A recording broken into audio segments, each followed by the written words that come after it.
And welcome back, everyone, here to Live Now from Fox. We appreciate all our viewers continuing to join us all in real time as we just heard really the damning indictment against Diddy, Sean P. Diddy Combs. We have been bringing that coverage to you right here on Live Now from Fox. I'm your host, Mike Pace. Thanks again for joining us as we will continue to break this down and subsequently talk about the 14-page indictment against Diddy, Sean Combs. We have it right here, and we want to continue to talk about it right here. So let's bring in a friend here of the program, attorney Jeremy Rosenthal. Thanks so much for being with us on Live Now from Fox. And wow, that was explosive coming from the New York prosecutors here on Diddy and his associates. I get it if y'all think the states have been neglecting you, but with this new program, they're It's guy. I don't know what it is. Just a funny feeling. Very sweeping indictment. A lot of allegations, a lot of very damning allegations. This is what the feds do. They measure twice. They cut once. They raided his houses in Miami and in Los Angeles. And then they studied what they got out of it. And then they bring a pretty stiff indictment, racketeering, a lot of allegations of violence, sex, drugs, pretty hard-hitting stuff. And the indictment alleges that not only was Diddy involved, of course, in these acts and sometimes abuse, but it alleges also that he is almost like a rap mob boss. Yeah, that's kind of the challenge, if you will, from a legal standpoint when it comes to racketeering. So we know that they don't like P. Diddy Combs. We know that they're saying he beats women, very graphically detailed in the indictment. They're saying that he gets women high, that he traffics them, that he transports them for sex. These things are offenses and they're crimes in any state of the union. But what they're trying to do to make this federal is they're basically taking the Combs business entities, the Combs empire, if you will, the money, the other people, and they're basically saying, okay, you're an organization, you're a group, and this group is like any other criminal mob, if you will. And based on the fact that you're sort of utilizing this group, that's what triggers all these racketeering charges. That's what elevates this and makes this all federal. So it's that process, if you will, of taking just sort of what they think is a generic criminal and kind of boxing them up and putting them into this business category, which is why you see the feds involved here. That's kind of the big picture of what's going on. And I think a person that is reading this and seeing this for the first time, when you see these big-time allegations and just really the severity and the involvement that it took, it seems very complex. And I think a lot of people would ask, okay, it seems like there was a lot of people involved to help this whole Diddy operation. How did it just never get out? How did someone say, look, this doesn't seem right to me. I got to call something. Mm-hmm. Is it because money is always involved here in these types of situations and money sometimes pays silence? Well, money can certainly be what you might consider flypaper for these types of things, right? If you remember, I think it was November, December last year, he got sued. P. Diddy did, and he settled it the very next day. And there was a lot of allegations there, which kind of laid the breadcrumbs out for the federal authorities and the prosecutors to sort of march down and sort of collect these things. And so P. Diddy obviously drew a lot of attention to himself, has through the entertainment forever and ever. That's obvious. But as far as some of these more illicit activities are concerned, relatively new on the radar. But then you've got them doing the search warrants in Miami and in Los Angeles, very clearly on the radar. Question I have is, as you said, who else is involved and who else is going to become involved? This was an indictment that was sealed and then unsealed. And a lot of the language in the indictment is very, very broad. They reference arson, but they don't tell us how. They reference other people, but they don't tell us who. And then we heard from the prosecutor, we hear that other things are on the table. So we don't know if other people are going to be brought into the fold, if other people are indicted under seal and we just don't know it yet. It would be a little unusual because we would expect to see the feds get everybody at once, but they could certainly roll it out more slowly, and maybe that's what develops. And Jeremy, I also want to get your take.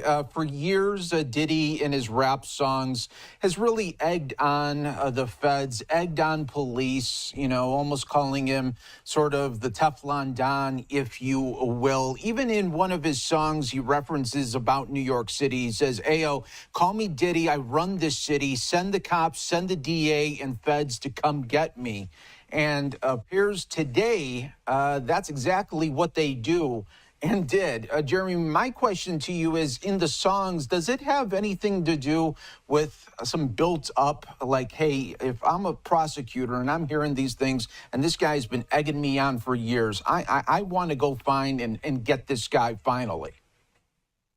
Well, challenge accepted, right? And when you talk about cases like this, I mean, that's certainly going to be, I think, a center point of your defense is, look, I mean, I'm an artist. I am engaging in my right to free speech, and I'm putting out my music. I'm putting out my records. But it's obviously the feds are people too. I mean, prosecutors are humans too. They're going to tell you, well, no, we don't consider all these things, and we don't retaliate against people, and they're humans just like anybody else. So the fact that they're sort of egged on here certainly lends itself to a good defense, and to say, hey, look, I mean, you're just retaliating against me for me being an artist. So that's certainly part of the equation.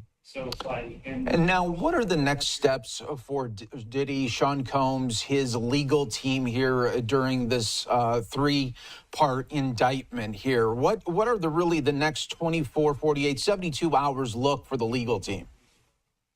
So right now, he is in federal detention, and he is going to have a detention hearing where it will be determined whether or not he can be released. You heard the prosecutor say that there is a presumption of detention in this case, which sometimes, depending on certain charges and allegations, in the federal system, you don't necessarily just pay money and get out. It's more of a function of safety to the community and making sure that the person can reappear as not a flight risk.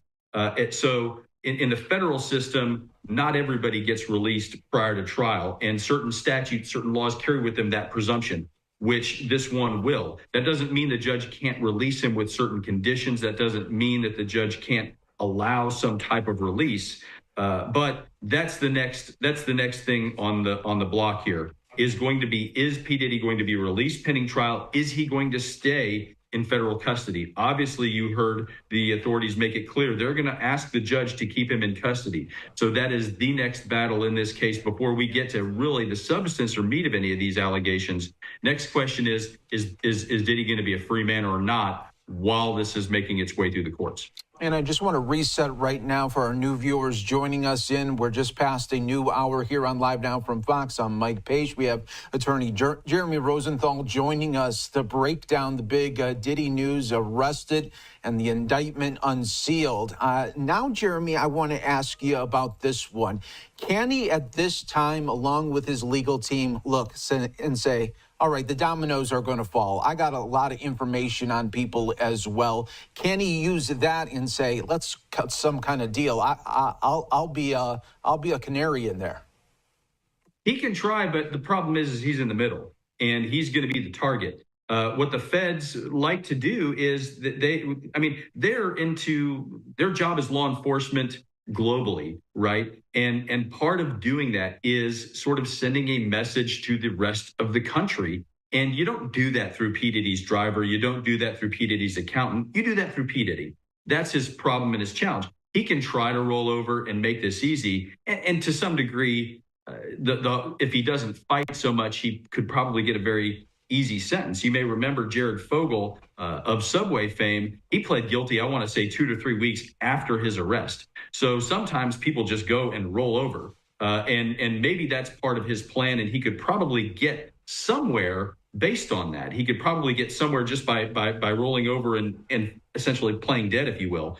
He could probably get some points off of his federal sentencing guidelines down for not fighting so hard. But as far as rolling over on other defendants, on other suspects, he's the target here. He's at the epicenter, and I don't think they're too interested in the folks around him. They're interested in P. Diddy.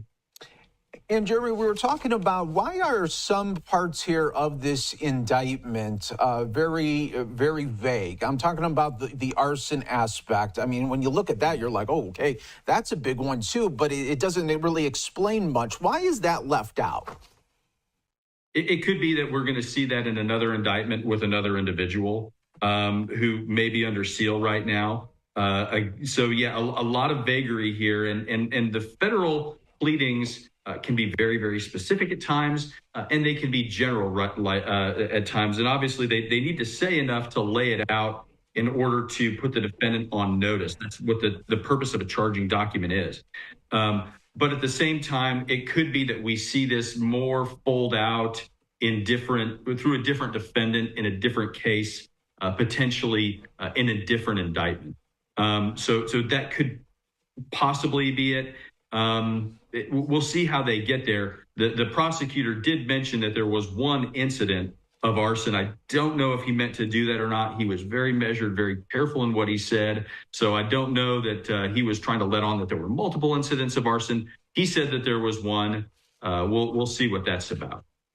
And ultimately, this is a downfall for a rap mogul that has had legal problems in the past, was able to get rid of the gun charge. We all remember that one in the nightclub shooting where it looked like at times it was going to be very peril for Diddy in that. He was able to escape that. And now years later, we're talking about really this whole conspiracy now of this enterprise that I think a lot of people, Jeremy, when they read this and talk about these allegations, you're looking at someone that was in so many, of course, rap songs, music videos, and you wonder just how can someone juggle all of this and then on the alleged criminal side as well?